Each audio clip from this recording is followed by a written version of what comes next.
भाई और बहन के एक अटूट प्यार का त्योहार होता है रक्षाबंधन। लेकिन इसी रक्षाबंधन को एक ऐसी अनहोनी हो जाए जिसे एक बहन अपनी जिंदगी में कभी ना बुला सके, तो आप क्या कहेंगे दोस्तों। नमस्कार। ब्लडी सत्य के आज के इस हैरान कर देने वाले बहुत ही ज़्यादा खौफनाक से अनोखे एपिसोड में मैं आप सभी लोगों के सामने श्रुति नाम की लड़की के साथ एक रक्षाबंधन में घटी हुई ऐसी दर्दनाक खतरनाक भूतिया घटना की कहानी लेकर आ गया हूं, जिसे सुनकर आप लोगों को अपने कानों पर विश्वास नहीं होगा, आपके पैरों तले ज़मीन निकल जाएगी। दरअसल इस घटना की शुरुआत हो गई थी सन 2012 के रक्षाबंधन में। दरअसल 2012 के रक्षाबंधन में क्या होता है ना कि श्रुति का भाई जो अमन था वो एक सड़क दुर्घटना में अपनी जान खो देता है। उसकी मृत्यु हो जाती है। उस दिन के बाद से श्रुति ने कभी भी सन 2015 तक रक्षाबंधन नहीं बनाया। 2015 में ऐसा हुआ ना कि श्रुति के सारे घर वालों ने, रिश्तेदारों ने नोटिस किए कि हर रक्षाबंधन को वो काफ़ी ज़्यादा सैड हो जाती है और किसी से भी कुछ बातचीत करती नहीं है। अब श्रुति के कुछ कजिन्स भी थे, उनको भी वो राखी नहीं भेजती है। तो 2015 में सभी लोगों ने डिसाइड किए कि क्यों ना सभी लोग मिलके श्रुति के घर, जी हाँ, जो कि उत्तराखंड के देहरादून में उसका घर था, सब लोग देहरादून में चलते हैं और वहीं पर ये त्यौहार को सेलिब्रेट करेंगे। पिछले 3 सालों से श्रुति ने रक्षाबंधन में किसी से ठीक से बात नहीं की थी। त्यौहार मनाना तो बहुत दूर की बात है। लेकिन 2015 में जब उसके बहुत सारे कजिन्स उसके घर पर पहुंचे, उसकी कजिन सिस्टर्स भी पहुंची, उसके और भी कुछ रिलेटिव्स पहुंचे, तो वो काफ़ी ज़्यादा खुश हो गई। मतलब अब चीज़ें चेंज होने वाली थी, क्योंकि एक ही दुख को लेकर इंसान जिंदगी भर बैठ नहीं सकता था। और श्रुति के घर वाले खुद ये चाहते थे कि श्रुति अमन की यादों से, अपने भाई की यादों से बाहर निकले और अपने जीवन में ठीक तरीके से आगे बढ़े। श्रुति इस वक्त 17 साल की थी। क्या था कि दिन भर इन लोगों ने बहुत अच्छे से रक्षाबंधन का त्यौहार सेलिब्रेट किए और फिर रात का वक्त आया। रात के वक्त सारे कजिन्स, मतलब कितने कजिन्स थे, 3 कजिन ब्रदर थे और 2 कजिन सिस्टर्स थी, मतलब टोटल मिला के ये 6 लोग श्रुति के कमरे में बैठ के ढेर सारी बातचीत करने लगे। कोई अपने इधर की बात कर रहा है, कोई अपने पढ़ाई की, तो कोई अपने घूमने की, तो कोई अपने होम टाउन की। मतलब कजिन्स लोग मिले तो ढेर सारी बातें होना तो तय थी। काफी सारी बातचीत होने के बाद रात के 12:30-1 बजे के आसपास श्रुति बात करते करते रोने लगी और फिर से कहने लगी कि अगर अमन भैया होते तो आज कितनी सारी बातें हमारे साथ किया करते, उनका ये दिन कितना अच्छा बीतता। मतलब वो सैड हो गए, वो रोने लगी। श्रुति को रोता हुआ देखकर इसकी एक कजिन सिस्टर थी जो कि मुंबई की रहने वाली थी। वो पता नहीं बचपन से ही ना थोड़ी अजीबोगरीब चीज़ों में इन्वॉल्व होती थी। तो उसकी वो कजिन जिसका नाम अनीता था, वो श्रुति को क्या कहती है कि श्रुति तू टेंशन मत ले, मेरे पास एक तरीका है जिससे हम अमन भैया की आत्मा को अभी यहाँ पर बुला सकते हैं। श्रुति ने जैसे ये बात सुनी, उसे अपने कानों पर विश्वास नहीं हुआ। अनीता दीदी, आप ये क्या कह रहे हो, आप ये मजाक तो नहीं कर रहे हो? अनीता फिर से कहती है कि नहीं, मेरे पास कुछ ऐसे तरीके हैं, मैंने ऐसे काफ़ी सारे वीडियोस देखी हूँ, मैंने ऐसा कई बार की हूँ कि आप कुछ प्रक्रियाओं की मदद से, कुछ रिचुअल्स की मदद से आत्माओं को अपने पास बुला सकते हैं। उसने अपनी बातों से सभी लोगों को कन्विंस कर दी। उसने ये कन्विंस कर दी कि अब वो अमन की आत्मा को यहाँ पर बुला सकती है। इस वक्त रात के 1:30 बज चुके थे और सभी लोग इसकी बात से कन्विंस होकर एक सर्कल बनाकर बैठ गए। उस सर्कल के बीचों बीच अनीता ने एक कैंडल रख दी। कैंडल के बीच में उसने फिर एक सिक्का रख दिया, मतलब कैंडल के जस्ट बाजू में एक सिक्का रख दिया और बोला कि सभी लोग हाथ पकड़ के बैठ जाओ। अब हम अमन भैया को पुकारेंगे, अपने पास उन्हें बुलाने की कोशिश करेंगे। सभी लोगों ने एक दूसरे का हाथ पकड़ लिए। अभी भी श्रुति पूरी तरह से कन्विंस नहीं थी, लेकिन जब अनीता इतनी ज्यादा कॉन्फिडेंस थी तो ठीक है, सभी लोग तैयार थे। अब जैसे ही अमन भैया का नाम पुकारना था, उससे पहले अनीता कहती है 1 मिनट, मेरी एक और बात ध्यान से सुनो। ऐसा हो सकता है कि अमन भैया की आत्मा के अलावा यहाँ पे कोई और भी आ जाए, तो तुम्हें घबराने की कोई ज़रूरत नहीं है। किसी भी तरह की एक्टिविटी हो, एक दूसरे का हाथ मत छोड़ना, डरना मत, यहाँ से उठ के मत जाना, बाकी मैं संभाल लूँगी, ठीक है? अब इन सभी लोगों ने एक दूसरे का हाथ पकड़े। फिर ऊपर देख के अनीता ने पता नहीं कौन से मंत्र पढ़ी, पता नहीं कहाँ से सीखी थी, अपने सर्कल में कहीं से सीखी रही होगी, और फिर अमन भैया को पुकारने लगे। कुछ ही देर बाद वो कैंडल फ्लिकर करने लगी। कैंडल के फ्लिकर करने के बाद अचानक से कैंडल बुझ जाती है। जैसे ही कैंडल बुझती है तो सारे बच्चे घबरा जाते हैं और चिल्लाने लगते हैं, लेकिन ज़्यादा ज़ोर से नहीं, क्योंकि सभी के पेरेंट्स अलग अलग कमरे में सो रहे थे। अब सभी लोगों को फिर से अनीता शांत कराती कि चुप हो जाओ, अब हो सकता है कि हमारे कमरे में अमन भैया की आत्मा आ गई है। फिर उन्होंने वापस से अमन भैया का नाम पुकारना शुरू किए, तो क्या हुआ, कैंडल फट से वापस से जल गई। अब जैसी कैंडल जली तो ये नज़ारा ये बच्चे सहन नहीं कर पाए, क्योंकि सब 15, 16, 17 साल के ही बच्चे थे। फिर अचानक से जो सिक्का था, ये लोग कुछ भी नोटिस करते उससे पहले वो जो सिक्का था वो अपनी जगह में, मतलब ऐसा सोया हुआ था, वो जुप से खड़ा हो गया और घूमने लगा। ये सारे बच्चे घबरा गए और जितनी भी सामान रखे हुए थे इस कमरे में वाइब्रेट करने लगे। ऐसा लगने लगा कि यहाँ पर भूकंप आ गया है। अभी तक उस कमरे का पंखा बंद था, लेकिन पंखा अचानक से चलने लगा। पंखा थोड़ा सा अपने क्लॉकवाइज डायरेक्शन में घूमा, फिर रुक के एंटी क्लॉकवाइज डायरेक्शन में घूमने लगा। लाइट्स थी वो बंद चालू होने लगी। ये सारे नज़ारे की वजह से श्रुति बहुत जोर से घबरा गई और दोनों साइड का अपना हाथ छोड़ के अपनी आंखों में हाथ रख लिया और जोर से चिल्लाई। अब जैसे श्रुति ने हाथ छोड़ी तो सारे कजिन्स घबरा गए, लेकिन ये कुछ रिएक्ट कर पाते उससे पहले ही इस रूम से लगे हुए वॉशरूम का नल चालू हो गया। अब ये लोग घबरा गए कि कमरे का दरवाजा तो अंदर से बंद है और हम सभी लोग, जितने लोग कमरे के अंदर मौजूद थे, वो यहीं पर बैठे हुए हैं, तो वॉशरूम का नल कैसे खुल गया। अब हिम्मत कर, देखो हाथ तो छूट चुका था, अब हिम्मत करके एक जन को वॉशरूम की तरफ जाना था और नल बंद करना था, क्योंकि नल की आवाज़ बहुत ज़ोर से आ रही थी, पूरी तरह से शांति फैली हुई थी। अगर नल की आवाज़ से किसी की नींद खुल जाती तो पेरेंट्स यहाँ पे आ जाते, और पेरेंट्स यहाँ पे आ जाते तो सभी बच्चों को बहुत डांट पड़ती। किसी की भी हिम्मत नहीं हो रही थी उठ के जाने की। अनीता ने देखी कि बंद तो करना पड़ेगा, नहीं तो मेरे ऊपर आएगा कोई आ गया तो। अब अनीता सभी लोगों का हाथ छोड़ के गई वॉशरूम की तरफ। जैसे उसने वॉशरूम का दरवाजा खोल लिया है, इतनी जोर से चीखी है जिसकी कोई लिमिट नहीं है, क्योंकि अनीता को वॉशरूम में दिखाई दी एक ऐसी खतरनाक चुड़ैल जिसे देखकर उसने अपना आपा खो दी।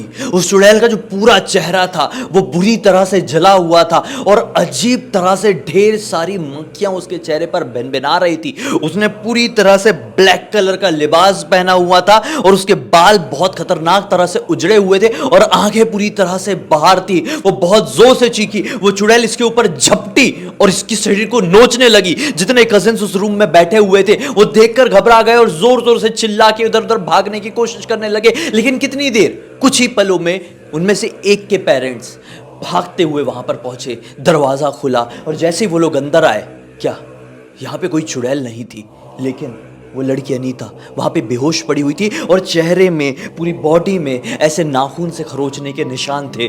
घबरा गए लोग, अरे क्या हो गया। उसके पास गए, उसकी नब्ज वगैरह चेक करने की कोशिश किए तो शरीर पूरा ठंडा पड़ा हुआ था।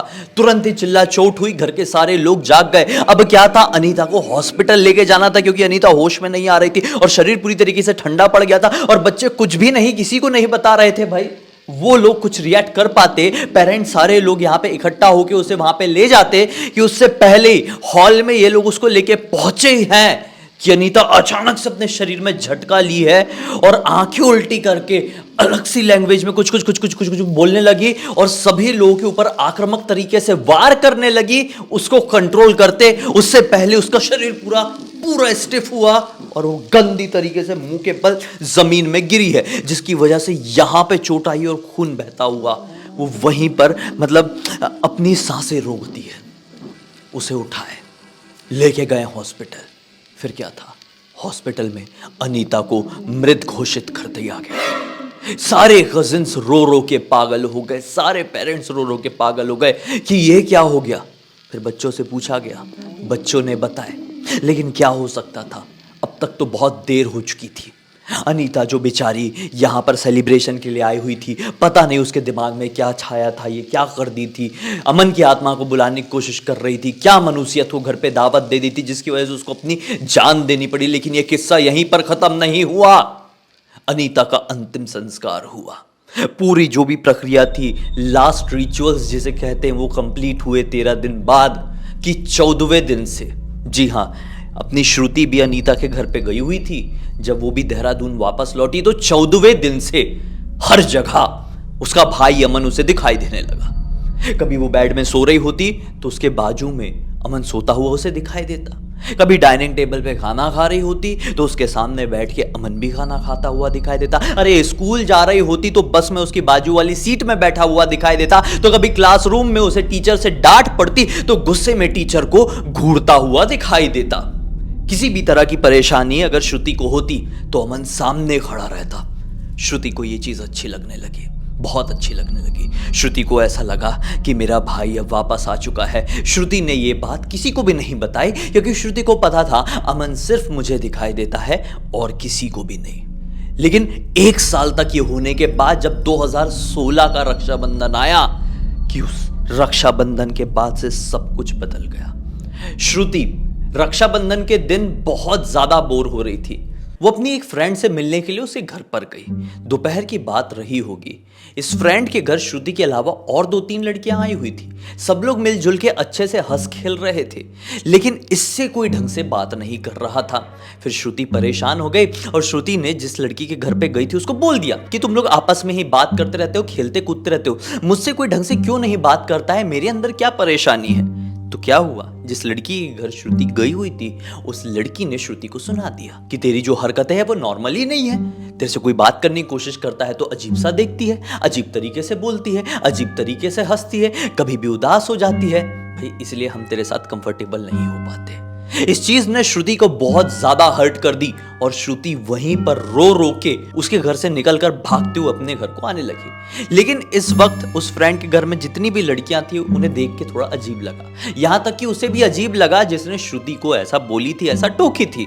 अब श्रुति को रोकने के लिए सभी लोग अपने घर से बाहर निकले हैं श्रुति के पीछे पीछे। कि जैसे ही अपने घर के आंगन में पहुंचे हैं, उनके घर के आंगन में लगा हुआ था एक बड़ा सा पेड़, उसकी एक बड़ी सी डाल अचानक से टूट के उस लड़की के ऊपर गिर गई, जिस लड़की ने श्रुति को खरी खोटी सुनाई थी।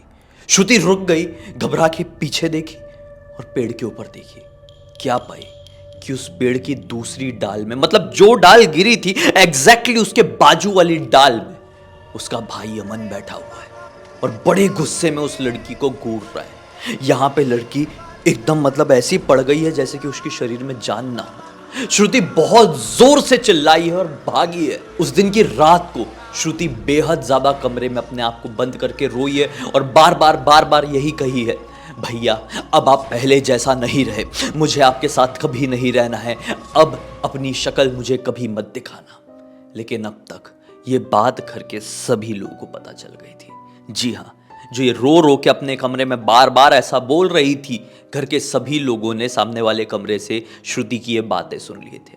श्रुति को बाहर निकाले, फिर श्रुति से इत्मीनान से सारी बात पूछे। फिर श्रुति ने A to Z बातें 2015 से लेकर, मतलब पिछली वाली रक्षाबंधन से लेकर अब तक की पूरी बातें अपने घर वालों को बताई है। फिर क्या था, श्रुति की दादी उन्होंने कही कि बेटा जो तूने कही है मैं मानती हूं, लेकिन अब तेरा भैया सचमुच में पहले जैसा रहा नहीं है।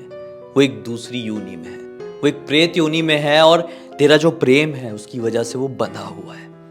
एक काम करना, आज तूने कह दी मत आओ मेरे पास, नहीं आएगा, लेकिन एक काम करना, हर साल रक्षाबंधन के दिन एक राखी अपने भाई के नाम की अपने घर के छत में छोड़ना।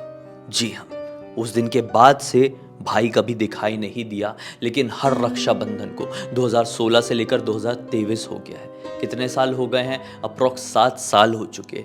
इन 7 सालों से श्रुति अपने घर में छत में रक्षाबंधन के दिन जो पूरी मतलब रक्षाबंधन वाली जो थाली होती है, राखी होती है, उसे रख देती है और लौट कर आ जाती है। विश्वास नहीं मानोगे, हर रक्षाबंधन को राखी और डब्बे में रखी हुई मिठाई गायब हो जाती है। इस पूरी की पूरी घटना की जानकारी किसी और ने नहीं बल्कि श्रुति ने ही मुझे इंस्टाग्राम पर लिखकर भेजी है। और श्रुति ने यह भी मतलब खुद से कही है कि अब मैं अपनी जिंदगी में आगे बढ़ रही हूं, लेकिन जो सच्चाई है वो है, मैं चाहती हूं कि आप पूरी दुनिया को ये घटना बताइए।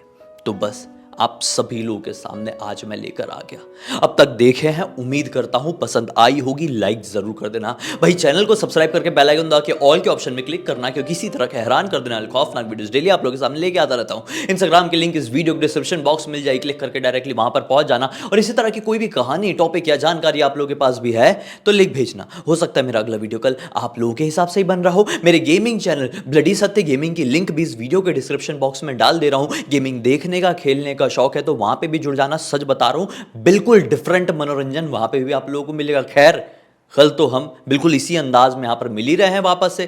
तब तक के लिए बहुत बहुत धन्यवाद। आप लोगों का दिन शुभ हो।